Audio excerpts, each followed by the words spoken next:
April has delivered 2 of the best films of the year so far. So let's talk about the 7 major new releases I saw this month, plus I have a couple of bonus films to discuss and some thoughts on the TV show The Studio.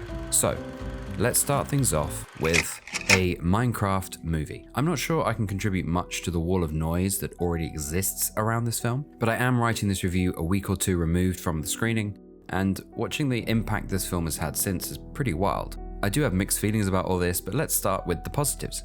Minecraft is a great game, and one that's been pretty ripe for a screen adaptation for a while. It's not just a creative sandbox anymore. It now has its own lore and stories, as well as some spin-off games. I think it's an amazing game, and I recently fell down the rabbit hole once again. So as a fan, this game tickles my inner gamer, with plenty of references and call-outs. Seeing that pig step out with a crown on its head as a reference to Technoblade was a beautiful moment. Watching the villagers, however horrifying they appear, bumble around in the background makes me happy. And it's a happy film. It's self-aware, it knows exactly what it is, and it's not trying to be anything else.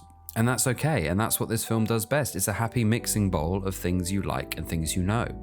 But at a point you realize these things start reminding you of much better experiences, like when you actually played the game. And then the film tries to tie these experiences together with, well, it's not really a script, it's more like a series of one-liner expositions. And then its basis for a film starts to crack. Look, I don't think anyone is surprised this turned out the way it did. I just wish they tried a little harder. The first 5 minutes of this film tries to deliver you a crash course in the world of Minecraft, and it's one of the clunkiest intros I've ever seen. And once we're hurried to settle into its story, it's a film that offers some gentle coming-of-age themes and commentary on creativity, but with 4 characters that are such a random selection, I was constantly thinking anytime they all stood together, how did this come to be? I think my main frustration comes from the fact that in a film about creativity, it felt oddly confined to showing off its source material's bare bones. Source material that's been developing for 15 years. In fact, I wouldn't be surprised if the script was the equivalent of a Lego instruction manual. It never went further than block you identify with, goes here, can do this cool thing, and there's a slow pan and a dramatic pause. And I just have to say, for a man with only 1 ender pearl, he had 3 elytra. I won't ramble on about this because I did have some fun. I know this is fundamentally aimed at kids, but a lot of Minecraft's core audience has grown up now. Jack Black is essentially Jack Black here, and whether you enjoy his brand of comedy will depend on how much you enjoy this film. Some of the jokes do land, but this doesn't feel nearly as bad as the Borderlands film did, and to me it didn't feel as forced or as clean cut as the Super Mario film. It's a low 4 out of 10. My recommendation is go play the game instead. Okay, so let's move on to Drop, which is the latest Blumhouse film from Christopher Landon, director of Happy Death Day. And to me, this feels like the smartphone era's answer to Hitchcock's Rear Window. It's a tense little thriller that has a lot of fun with its premise. Megan Fahey plays Violet, a widowed mum who goes on a first date to a fancy high-rise restaurant, only to be harassed through a series of drops on her phone, threatening to kill her son if she doesn't cooperate. Just like Happy Death Day, this film has a great blend of humor and tension, with a bit of a whodunit mystery circling around it. Even if you do eye roll at its use of vintage memes, I think it's oddly plausible and probably not that unrealistic in the current age that someone would do this. And I do think its methods of delivering the messages through graphics on screen are quite creative at times. I think all the performances are pretty good. The central 2 characters are great. Brendan Sklenar is great as the unsuspecting date who has secrets of his own. This film keeps the tension wound fairly tight, right up until the final 15 minutes where it does hit the typical third act potholes or plot holes, but it's still enjoyable, and then the final sequence, however ridiculous you find it, is shot really well, so I didn't even mind the direction it went. There was a fine balancing act of cringe and humor, but in context I think a lot of it works. It's got a pretty great score as well, written by God of War composer Bear McCarthy. It's not going to blow your mind, but it might entertain it. I'm going to give this one a high 6 out of 10, a pleasantly enjoyable, mindless 90 minutes. And staying in the realm of tech-centric thrillers, the next film I saw was The Amateur, directed by James Hawes, who recently did One Life back in 2023, which is worth checking out for a beautiful performance by Anthony Hopkins. But this film imagines if Q traded places with James Bond for the day. What if the guy in the chair had to go into the field? It's a spy thriller from the perspective of a decoder. Rami Malek is the lead here. His wife is killed in a terrorist attack in London, and as the CIA appear to be dragging their heels on the case, he takes matters into his own hands. He begins tracking down his wife's killers. I actually don't have very much to say about this one. It's not a bad film, I just didn't find it interesting. It's 2 hours and I did feel the runtime. You could cut at least 25 minutes here. It's very formulaic, very predictable, and it gets from A to B with very little flair. Now, there are arguments that perhaps that is the point. Rami Malek's character is a very dry decoder, very methodical, but he is also suffering a deep loss, and I didn't always feel the weight of that. And then you have these very elaborate methods of execution. The film tries to justify these, but they feel out of place with the tone.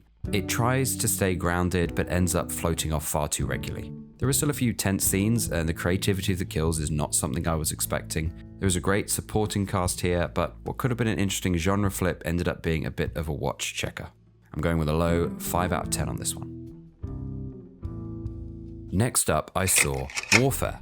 I do have a full review of this on the channel, but how do I feel now it's had time to settle? Well, it hasn't sat with me as long as I expected it to. That may be because I saw Sinners in very close proximity to this, and we'll get onto that shortly. But Warfare is an unusual experience. It's 90 minutes of real-time warfare where we experience all the horrors as close to first-hand as possible. The sound design is stunningly effective and the performances are all great, but that nagging feeling of why does linger. To me though, it does feel like a film that warrants its own existence due to its technical feats and stark structure. I think it's designed as an experience, a real experience, and it delivers on showcasing you horror after tense horror, and is one of the most effective films to ever do so. I said in my review, it's a film that you survive, and you will not feel the same having experienced it.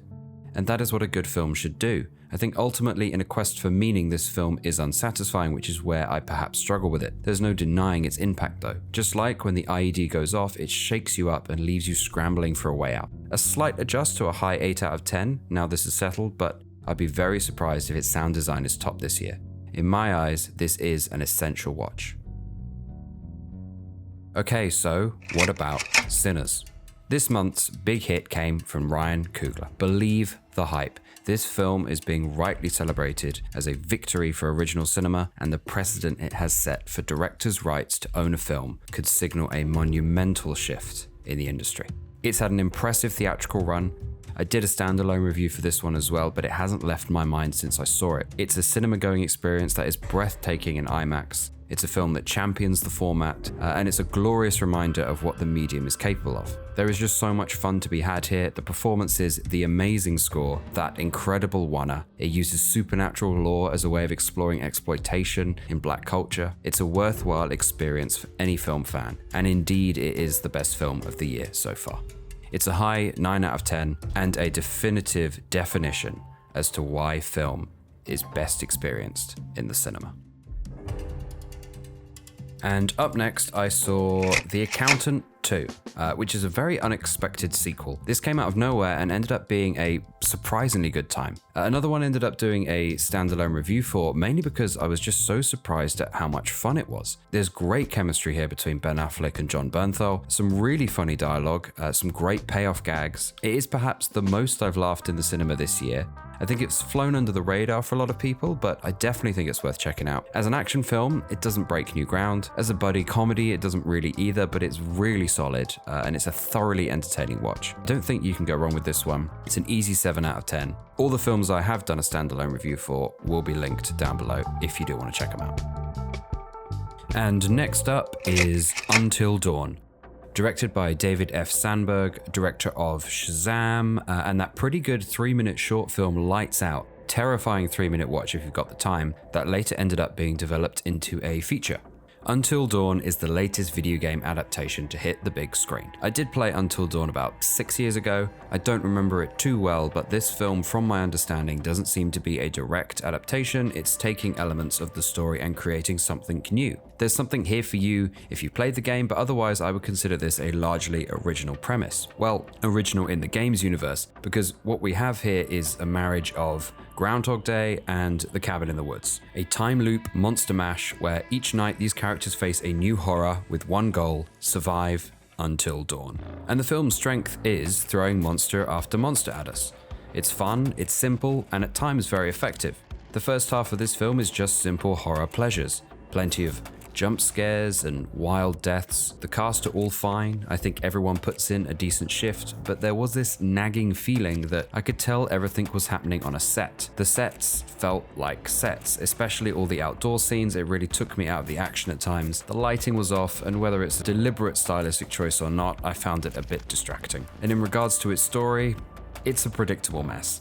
One that oddly, the more story it tries to tell, the less interesting it becomes. I think this film is much more fun when you don't know what's going on. It has a very rushed and underwhelming third act that felt both unsatisfying and oddly uneventful. Until Dawn is a long night, and the later it gets, the more tiring it becomes. It's a low 4 out of 10. Again, maybe give the game a go. What's worth noting is that in the game, your decisions are very important. It's up to you who lives and dies. In this film, it doesn't matter because the night resets, which removes a lot of the tension and a lot of the meaning behind the choices the characters make. Anyway, on to some bonus films. Let's start with the big one. Star Wars Episode 3 Revenge of the Sith. This film is celebrating its 20th anniversary, so I got to see it on the big screen again, and my first thought while watching this was how well this delivers the vision of the franchise. Unlike the sequel trilogy, for better or worse at times, this film sticks to its guns and offers what I think is a satisfying conclusion to the prequels and offers some of the more epic moments in the franchise. Yes, at times it feels like an overly edited PowerPoint presentation, but Anakin's journey into the dark side is troubling, believable, and really compelling to watch. I grew up with the prequel trilogy, so nostalgia clouds this film for me, but I can admit the acting leaves something to be desired, and there are perhaps more memeable scenes in this film than there are serious ones. The film's directing is a total mess. Somewhere out there is a much better, tighter, and smoother edit of this, but you don't feel its length at all, and that's because for all its flaws, it's damn entertaining. The last hour of this film is a wild ride, and the Mustafar lightsaber duel between Anakin and Obi-Wan is awesome. Darth Sidious is perhaps the best character here, and he feels like the threat that would bring about the fall of the Jedi. The music is great, and when this film has a good scene, it's a great one. It's the best of the prequels, and probably in my eyes, the last great Star Wars film we've had.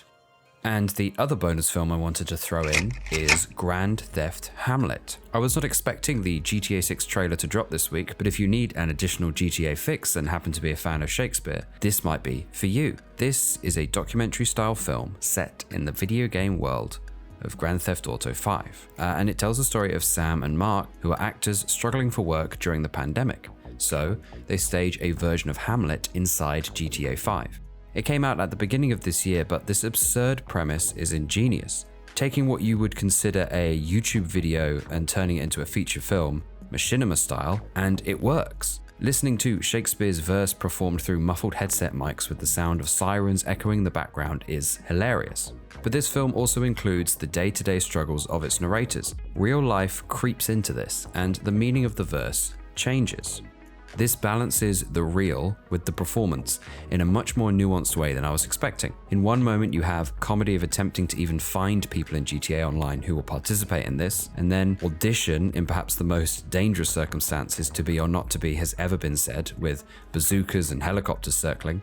And then you've got scenes where they question their life choices and the meaning of doing this at all while still in game, all while set to the backdrop of Shakespeare. I was pretty engaged throughout this, and seeing it all come together, the sense of community is pretty wonderful.